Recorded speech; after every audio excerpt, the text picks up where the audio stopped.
Number आ जाने website में कभी कैटेगरी नंबर प्रस्थान करें। ये 12 मंच पर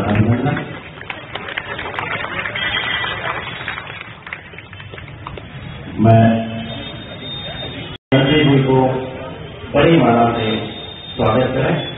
धीरेन्द्र कुमार वर्मा जी, कुलदीप चौधरी जी, और बोल ली माला के साथ तालियां भी हो जाए तो अच्छा।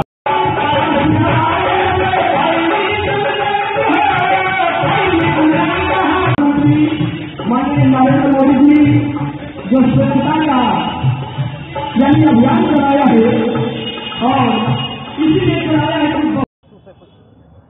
राम मंदिर इशू आप जानते हैं, हम लोगों का भावनात्मक है, दृढ़ संकल्प है, बनेगा ही, इसको कोई रोक नहीं सकता, हर हालत में बनेगा, किंतु कब बनेगा ये भगवान राम बताएंगे। मेरे भी बहराइच में दिलीप वर्मा को देखिए, धर्म या वो धर्म का अधिकार है धर्म सभा करने का, धर्म सभा कर रहे हैं, करना चाहिए। वो भी चाहते हैं भगवान राम का मंदिर बने, हम भी चाहते हैं भगवान राम का मंदिर बने।